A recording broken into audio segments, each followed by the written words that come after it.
Assalamualaikum warahmatullahi wabarakatuh. Ahlan wa sahlan bikum bersama Al-Fakir Fahmi Fadilah.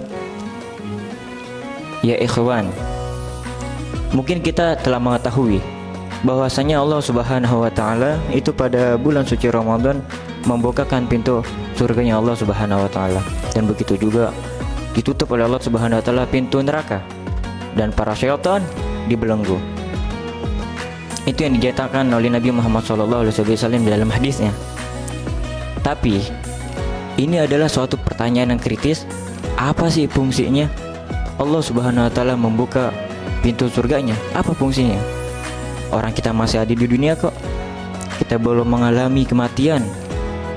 Kita belum tahu kita masuk surga atau masuk neraka.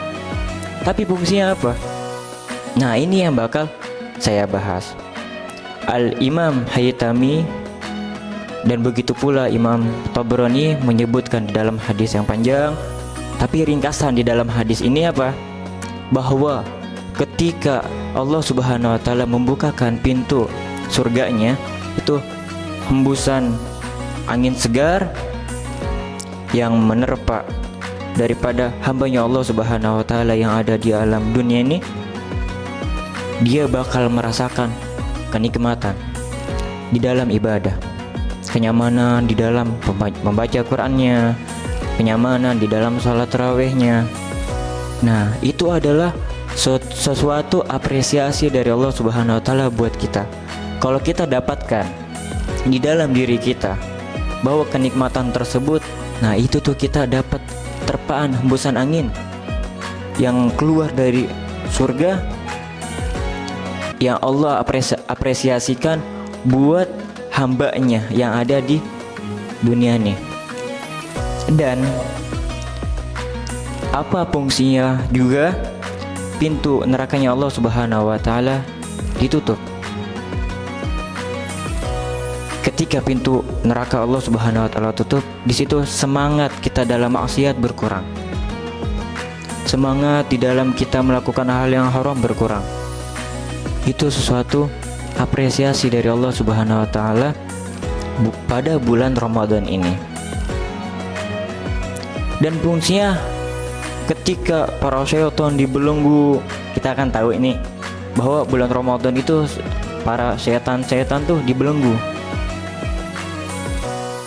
Fungsinya apa? Ada fungsinya juga itu. Tapi nanti saya bahas.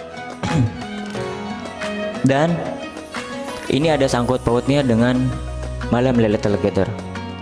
Kita telah mengetahui bahwa malam Lailatul Qadar itu adalah malam yang agung, lebih baik daripada 1000 bulan. Dan pada malam Lailatul Qadar itu Allah Subhanahu wa taala menurunkan para malaikat, tanazzalul malaikat wa rufiha. Diturunkan yang malaikat yang mana dinyatakan oleh Nabi Muhammad SAW, ribuan malaikat yang diturunkan oleh Allah Subhanahu wa taala melebihi hitungan pasir yang ada di muka bumi. Kita nih megang pasir segenggam, kita nggak bakal tahu berapa nih jumlahnya pasir.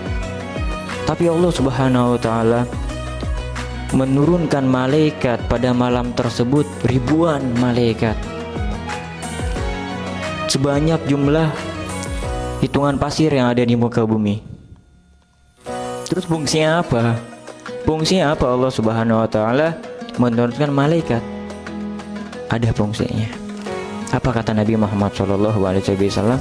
Ketika para malaikat tersebut diturunkan oleh Allah Subhanahu wa taala ke muka bumi, di situ malaikat berjabat tangan oleh hambanya Allah Subhanahu wa taala yang memiliki keimanan. Yang memiliki keimanan. Tapi ada yang lebih spesial lagi. Siapa?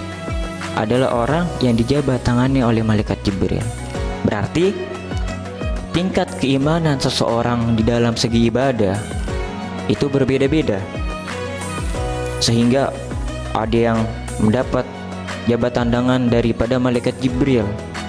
Nah, para sahabat nanya ke Rasulullah, "Ya Rasulullah, apakah ada tandanya buat orang yang dijabat tangannya oleh malaikat Jibril?" "Nah, ada tandanya." Apa kata Nabi? "Raqahu qalbuhu kasradamu." Dia memiliki hati lembut dan dia sering nangis untuk Allah Subhanahu wa taala. Dia merasa takut daripada murkanya Allah Subhanahu wa taala. Nah, kalau kita dapatkan dalam diri kita hal yang demikian, berarti kita dapat jabatan daripada malaikat Jibril. Mungkin ini dari Al-Fakir wa minkum. Wassalamualaikum warahmatullahi wabarakatuh.